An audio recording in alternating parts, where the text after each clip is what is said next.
ദൈവത്തിന്റെ സ്വന്തം നാടെന്നറിയപ്പെടുന്ന കേരളം ഒരുപക്ഷെ പ്രളയത്തിന് ശേഷം കണ്ടത് ദൈവത്തിന്റെ മനുഷ്യ അവതാരങ്ങളെയാണ്. കേരളത്തിന്റെ നാവികസേനയെന്ന മുക്കുവ സമൂഹം. പ്രളയ രക്ഷാ പ്രവർത്തനത്തിന് കൊല്ലം ജില്ലയിൽ നിന്നും ആദ്യം ബോട്ടുമായി എത്തിയത് തങ്കശ്ശേരിയിലെ മൂതാക്കരയുള്ളവരാണ്.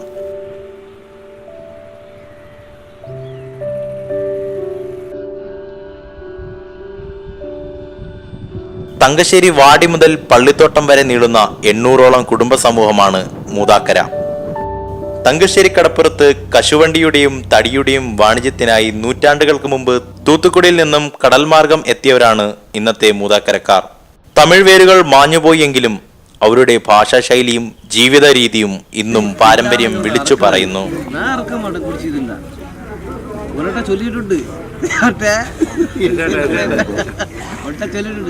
തൊഴിലേക്ക് പോറിയാണോ വെള്ളത്തിലൊന്ന് കയറണം, വെള്ളത്തിലൊന്ന് കയറണം, കുടിച്ചിട്ട് അടക്കറതല്ലേ ഇന്നവരാച്ചി ഇഷ്ടം പോലെ കുടിപ്പെന്നാന് അറച്ചിട്ടാരെ.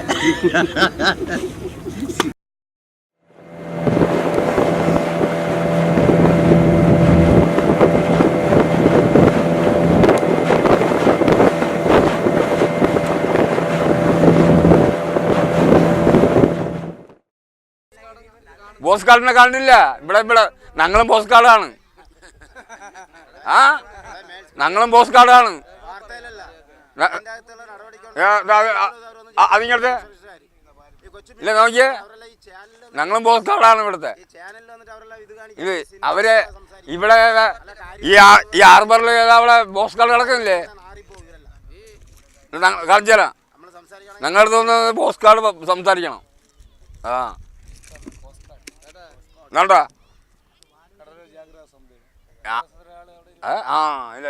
ഞങ്ങളെ പോലെ ഓരോ നാട്ടിലും ഏത് 15 പേര് 20 പേരുണ്ട്. ഞങ്ങളവിടെ എല്ലാം കാണിച്ചാലേ ബോട്ടുകാരെല്ലാം കാണിച്ചാൽ പിന്നെ ഞങ്ങളൊന്നും വീട്ടിൽ ഉറങ്ങാൻ പറ്റത്തില്ല. ഈ പോസ്റ്റ് ഞങ്ങളും പോസ്റ്റ് കാർഡാണ് ഇതെടുക്കുന്നത്. കാണുന്ന മനസ്സിലായില്ലേ ഇത്?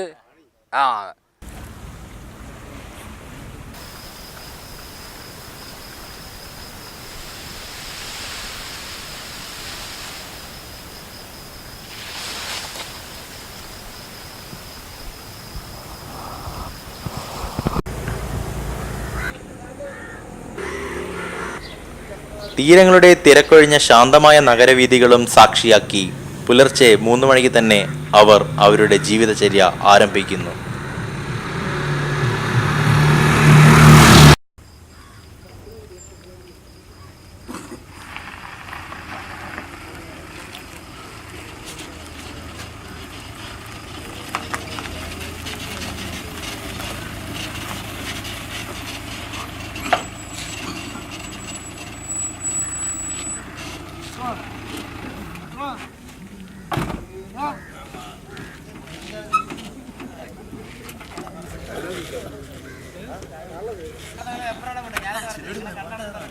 ആവശ്യവസ്തുക്കളും ഭക്ഷണ സാമഗ്രികളും കരുതിവെച്ച് അവർ കടലമ്മയുടെ മടിത്തട്ടിലേക്ക് യാത്ര തിരിക്കുന്നു.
വെയിലും മഴയും കാറ്റുമെല്ലാം അവർക്ക് അവരുടെ അന്നദാതാവ് നൽകുന്നവയാണ്. ജീവിതത്തിന്റെ 3/4 ഭാഗവും ഇവർ കടലിലാണ്.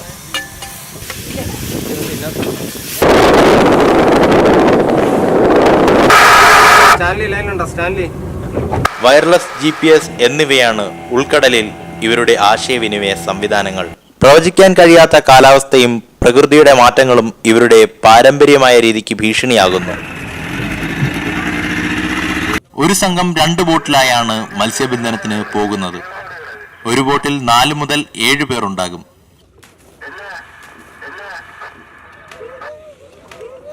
മീൻ കൂട്ടമായി നിൽക്കുന്നിടത്ത് വെച്ച് ഒരുമിച്ച് നിന്ന് ഈ 2 ബോട്ടുകളും കടലിൽ വല കൊണ്ടൊരു വൃത്തമുണ്ടാക്കുന്നു.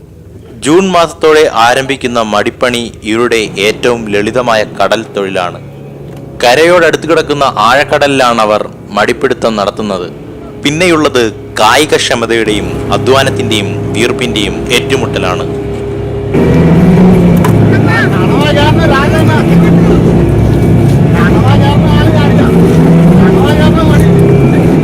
ഈ സീസണിൽ കൂടുതലായി ലഭിക്കുന്നത് കണവയും അയിലയും പോലുള്ള മത്സ്യങ്ങളാണ്.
വലയടിപ്പിച്ച് ബോട്ടിലേക്ക് വാരിയിടുന്ന കണവകൾ കണ്ണാടി പോലെ തെളിഞ്ഞവയാണ്.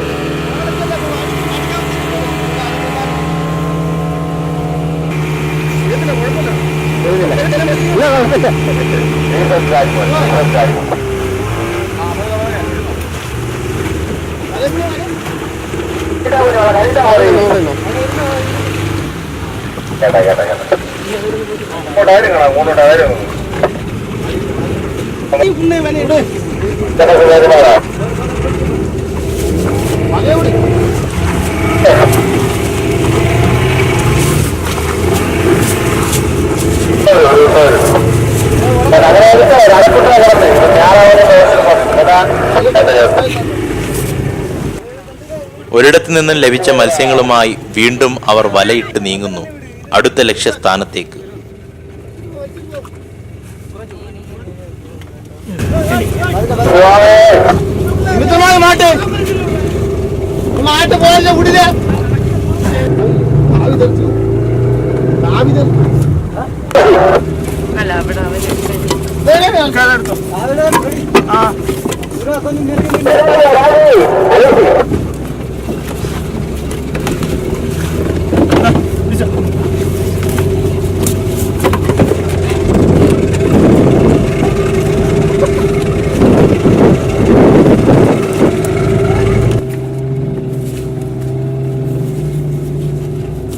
ചിലപ്പോൾ നിരാശയാകും ഫലം. എന്നാലും ഇവർക്കൊന്നും ഒരു പരാതികളുമില്ല. കടൽത്തട്ടിൻ്റെ അടിത്തട്ട് വരെ ഇളക്കിമറിച്ചാണ് വൻകിട മത്സ്യബന്ധനക്കാർ മത്സ്യബന്ധനം നടത്തുന്നത്. ഇത് കടലിൻ്റെ ആവാസ വ്യവസ്ഥയും മത്സ്യസമ്പത്തും നശിപ്പിക്കുന്നു. ഒരു 30 കിലോമീറ്റർ വരെ പോയിട്ടുണ്ട്. പായ് ഒറ്റപ്പായും വെച്ച് ഇങ്ങനെ രണ്ട് പിടിച്ച് പോകും. അന്നത്തെ മീൻ ഇന്നില്ല. തെരണ്ടിയുണ്ട്, തെരണ്ടി ആ മീനില്ല, ഏട്ടയില്ല, തേട് മുട്ടത്തേട് അതില്ല. അല്ല സ്രാവ് ഉണ്ട്, സ്രാവ് എന്ന് പറയും, സ്രാവില്ല. പിന്നെ ഇത് പാര ഉണ്ട്, ഇങ്ങനെ തോമരെന്ന് പറയും, അതില്ല. വലിയ ഒട്ടപ്പാരയില്ല. പിന്നെ മീൻ എടുത്തങ്കോര എന്ന് പറയും, മഞ്ഞ കുടിച്ചിരിക്കും, അതില്ല. ഈ കോര സൈസിൽ തന്നെ തലയും എന്ന് പറയും, വെളുത്തിരിക്കും. ആ വർക്കങ്ങളെ ഇല്ല. ആ മുള്ളുവേളയൊക്കെ ഇപ്പം തട്ടിക്കിടക്കുന്നത്. അന്ന് പെടുന്ന മീനില്ല.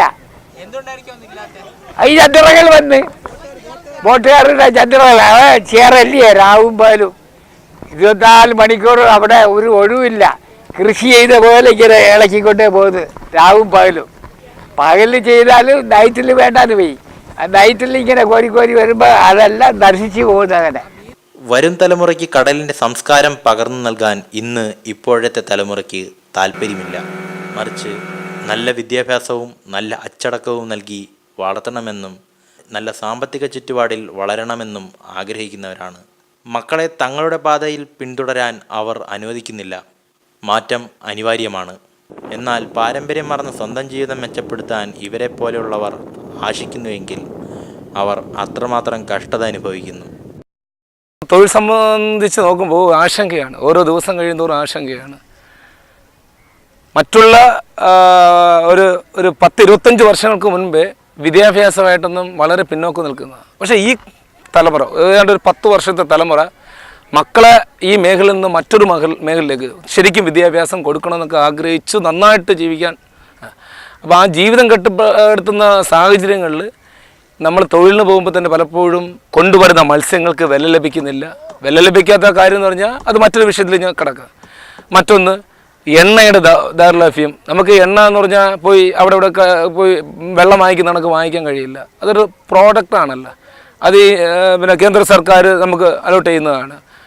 അപ്പം മറ്റൊന്ന് പിന്നെ എഞ്ചിൻ്റെയും വള്ളങ്ങളുടെയും വിലയുടെ വർധനവ്.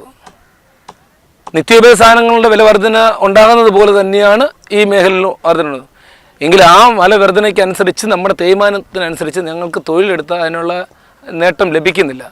അതുപോലെ തന്നെ ഞങ്ങളുടെ മക്കൾക്ക് വിദ്യാഭ്യാസം കൊടുക്കുന്ന രീതിയിലേക്ക് അവരെ ഈ മുൻകാലങ്ങളിലൊക്കെ എയ്ഡഡ് സ്കൂളിലോ ഗവൺമെൻറ് സ്കൂളിലൊക്കെ പഠിപ്പിച്ചുകൊണ്ടിരിക്കുന്ന ഇപ്പം മത്സ്യമേഖല നല്ലൊരു ശതമാനം കുട്ടികളെയും അതായത് മാനേജ്മെൻറ്റ് സ്കൂളിൽ പഠിപ്പിക്കണം എന്നുള്ള താല്പര്യം വെച്ചാൽ അവിടുത്തെ ചിട്ടായിട്ടുള്ള പഠനവും. അപ്പോൾ അതിനനുസരിച്ച് സാമ്പത്തികം കൂടുതൽ നമ്മൾ ചിലവഴിക്കേണ്ട ഒരു സാഹചര്യം വരുന്നത്. നമ്മുടെ മക്കളും വിദ്യാഭ്യാസത്തിൽ പിന്നോക്കം ഉണ്ടാകണം എന്നുള്ളതാണ് തൊഴിൽ മത്സ്യമേഖലയിൽപ്പെട്ടവർക്ക് എല്ലാവർക്കും, ഞാൻ ഉൾപ്പെടെയുള്ള ഞങ്ങളുടെ തൊഴിലാളികൾക്കെല്ലാം ആഗ്രഹം. എന്നിരുന്നാലും ഈ നന്മ നിറഞ്ഞ ഇത്തരം യഥാർത്ഥ മനുഷ്യർക്ക് ജീവിതം സന്തോഷപൂർവവും സമാധാനപൂർവവുമായി മാറട്ടെ. ഇനിയും കേരളത്തിന് കൈത്താങ്ങായി അവർ ഉയർന്നു വരണം.